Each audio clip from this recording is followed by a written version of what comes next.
So friends, यहाँ पर ये बोल रहा है कि मेरे पास साइकिल नहीं है, कार तो दूर की बात है। सो फ्रेंड्स, यहाँ पर ये लड़की से पूछ रही है कि क्या तुम्हारे पास कार है। तो कह रहा है कि I don't have a bicycle. कह रहा है कि मेरे पास तो साइकिल नहीं है। I don't have a bicycle, car तो दूर की बात है, यानी कार की तो बात ही छोड़ो। Let alone a car. I don't have a bicycle, late alone a car, यानी मेरे पास तो साइकिल नहीं है, कार की तो बात ही छोड़ो।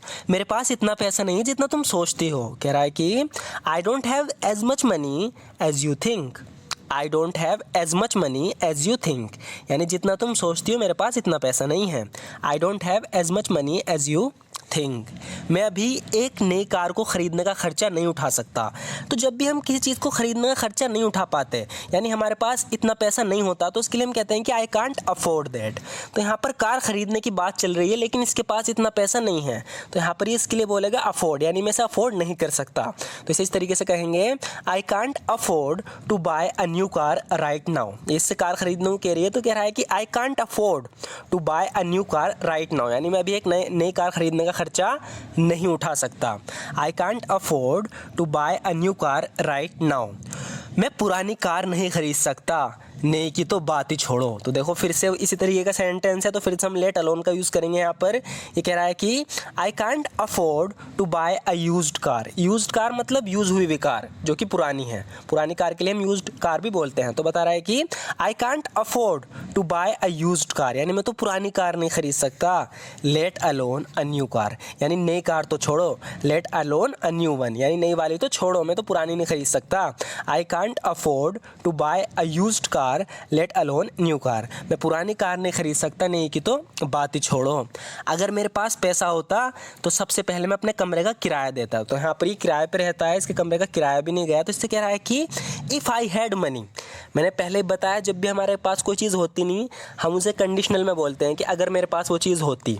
जैसे कि अगर मेरे पास पैसे होते, जाहिर सी बात है इसके पास पैसे नहीं हैं, तो हम इसके लिए बोलेंगे if I had money. If I had money, ध्यान रखना, इफ़ के बाद आई हैड जो भी चीज़ है। अगर कार नहीं है तो हम कहते हैं इफ़ आई हैड कार, अगर मेरे पास कार होती। एक्चुअल में हमारे पास कार नहीं है, लेकिन हम इस सिचुएशन को इमेजिन कर रहे हैं। ऐसे यहाँ पे कह रहा है कि इफ़ आई हैड मनी, अगर मेरे पास पैसे होते, the first thing I would do, सबसे पहली चीज़ जो मैं करता, इज़ पे माई रूम रेंट। तो मैं सबसे पहले अपने कमरे का किराया देता। बता रहा है कि if I had money, the first thing I would do is पे माई रेंट। अगर मेरे पास पैसा होता तो सबसे पहले मैं अपने कमरे का किराया देता। तो ये सेकंड कंडीशनल सेंटेंस है। आगे बता रहा है कि मेरा किराया 2 दिन लेट हो गया है। इस इंग्लिश में बोलेंगे I am 2 days late on the rent. I am 2 days late on the rent, यानी किराया 2 दिन लेट हो गया है। I am 2 days late on the rent. जैसे ही मुझे मेरी सैलरी मिलती है, इससे बता रहा है कि as soon as I get my salary. As soon as I get my salary, यहाँ पर जैसे के लिए हमने यूज़ किया जैसे ही, इसके लिए हम बोलेंगे एज सुन एज। बता रहा है कि as soon as I get my salary, यानी जैसे ही मुझे मेरी सैलरी मिलती है मैं तुम्हें $2000 दे दूंगा। तो बता रहा है कि as soon as I get my salary, यानी जैसे ही मुझे मेरी सैलरी मिलती है, आई विल गिव यू $2000, तो मैं तुम्हें $2000 दे दूंगा। आई विल गिव यू $2000, मैं तुम्हें $2000 दे दूंगा जैसे मुझे मेरी सैलरी मिलती है। मैंने वही किया जो कोई और करता है। यहाँ पर ये लड़का कह रहा है कि I just did what anybody would have done. तो इसने किस सिचुएशन में किसी को मार दिया। तो यहाँ पर ये लड़की इसकी मजाक उड़ा रही है कि तुमने ऐसा क्यों किया। तो यहाँ पर ये कह रहा है कि मैंने वही किया जो कोई और करता है, यानी अगर मेरी जगह कोई और होता ना, वो भी ऐसा ही करता जो मैंने किया। बता रहा है कि आई जस्ट डिड, यानी मैंने बस वही किया। I just did what anybody would have done, जो कोई और करता। I just did what anybody would have done, मैंने बस वही किया जो कोई और करता। जो मुझ पर बीती है अगर तुम पर बीतती। कह रहा है कि if you had been through what I had, if you had been through what I had, यानी जो मेरे पे बीती है अगर वो तुम पे बीतती।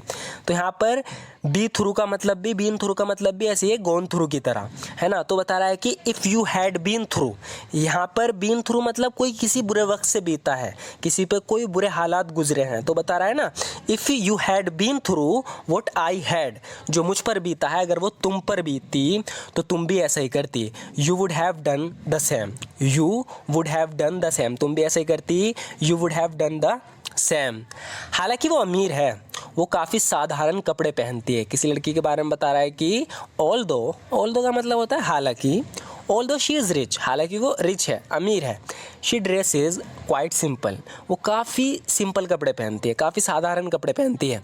Although she is rich she dresses quite simple, हालांकि वो अमीर है, वो काफ़ी साधारण कपड़े पहनती है। वो बहुत भोली है, तो यहाँ पर किसी के बारे में बता रहा है कि वो बहुत भोली है, यानी भोली भाली है।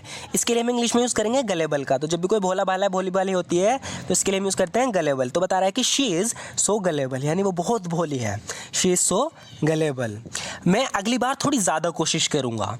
तो यहाँ पर किसी मिशन में फेल हो गया तो कह रहा है कि अगली बार ना मैं थोड़ी ज़्यादा कोशिश करूँगा। इसे इंग्लिश में बोलेंगे I will try a little harder. A little harder मतलब थोड़ी ज़्यादा। I will try a little harder next time, अगली बार मैं थोड़ी ज़्यादा कोशिश करूँगा। I will try a little harder next time, मैं थोड़ी और ज़्यादा मेहनत करने की बात कर रहा हूँ, है ना। इसके लिए हम इंग्लिश में बोलेंगे I am talking about going the extra mile. Going the extra mile का मतलब होता है कि जितना तुम प्रयास कर रहे हो, जितनी तुम कोशिश कर रहे हो, उससे थोड़ी और ज़्यादा कोशिश करना अपने गोल को अचीव करने के लिए। तो बता रहा है कि I am talking about going the extra mile, मैं थोड़ी और ज़्यादा मेहनत करने की बात कर रहा हूँ। मैं शांति स्थापित करने के लिए एक्स्ट्रा माइल जाने के लिए तैयार हूँ। बता रहा है कि मैं शांति स्थापित करने के लिए थोड़ी और मेहनत करने के लिए तैयार हूँ, एक्स्ट्रा माइल जाने के लिए तैयार हूँ।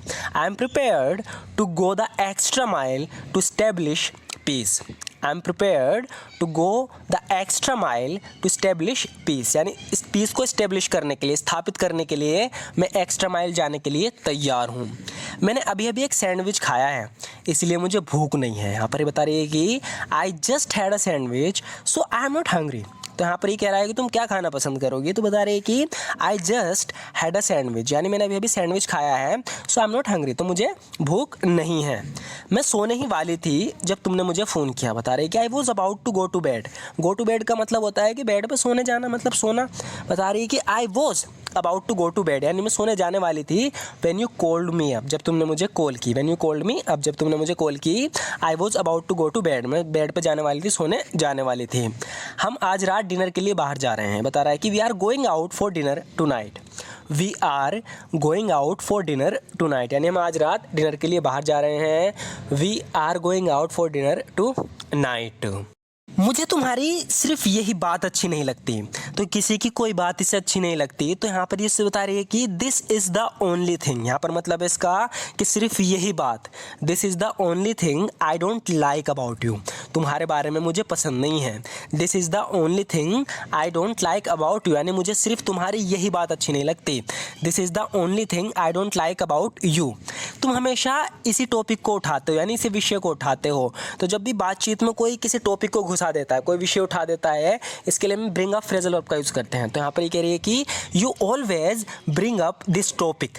You always bring up this topic, इसका कहने का मतलब है कि जब भी हम बातचीत शुरू करते हैं तुम इसी टॉपिक को उठा लेते हो। You always bring up this topic. ये तुम्हारी सुरक्षा के लिए किया जा रहा है। इसे इंग्लिश में बोलेंगे this is being done. This is being done, यानी ये किया जा रहा है, ये पैसिव सेंटेंस है। दिस इज़ बीइंग डन, ये किया जा रहा है फॉर योर सेफ्टी, तुम्हारी सेफ्टी के लिए, तुम्हारी सुरक्षा के लिए। This is being done for your safety, ये तुम्हारी सुरक्षा के लिए किया जा रहा है। तुम्हें मोटे लोगों से नफरत है ना। यहाँ पर इससे कह रहा है कि you hat fat people don't you. Don't यहाँ पर एक क्वेश्चन मार्क की तरह है कि हम सामने वाले से कह रहे हैं ना, जैसे हिंदी में बोलते हैं कि तुम्हें मोटों से नफरत है ना। तो यहाँ जो है ना, इसके लिए हम बोलेंगे डोंट यू, सेंटेंस के हिसाब से बोला जाता है। तो यहाँ पर ये कह रहा है कि यू हैट फैट पीपल, यानी तुम मोटे लोगों से नफरत करते हो। डोंट यू, है ना। मैं अभी अभी उठाऊँ, मुझे तैयार होने के लिए कुछ मिनट दो। इसे इंग्लिश में बोलेंगे I just got up, give me a few minutes to get ready. I just got up, give me a few minutes to get ready. तो इससे कहीं जाने के लिए कह रही है, तो कह रहा है कि आई जस्ट गोट अप, मैं अभी भी उठाऊँ, give me a few minutes to get ready, मुझे तैयार होने के लिए कुछ मिनट दो। सो फ्रेंड्स, आज की वीडियो में बस इतना ही। और लास्ट के जो 4 से 5 सेंटेंसेस थे, ये हमने अपनी पुरानी वीडियो से रिपीट किए हैं ताकि प्रैक्टिस भी होती रहे। मतलब जो हम पहले पढ़ चुके हैं उनकी प्रैक्टिस होती रहे, इसीलिए ये हम पुराने सेंटेंस रिपीट करते रहते हैं। सो फ्रेंड्स, अगर आप भी इसी तरीके से अपनी इंग्लिश को इंप्रूव करना चाहते हो, इंग्लिश अच्छे से बोलना चाहते हो, तो चैनल को जरूर सब्सक्राइब कर लेना। And thank you so much for watching this video friends.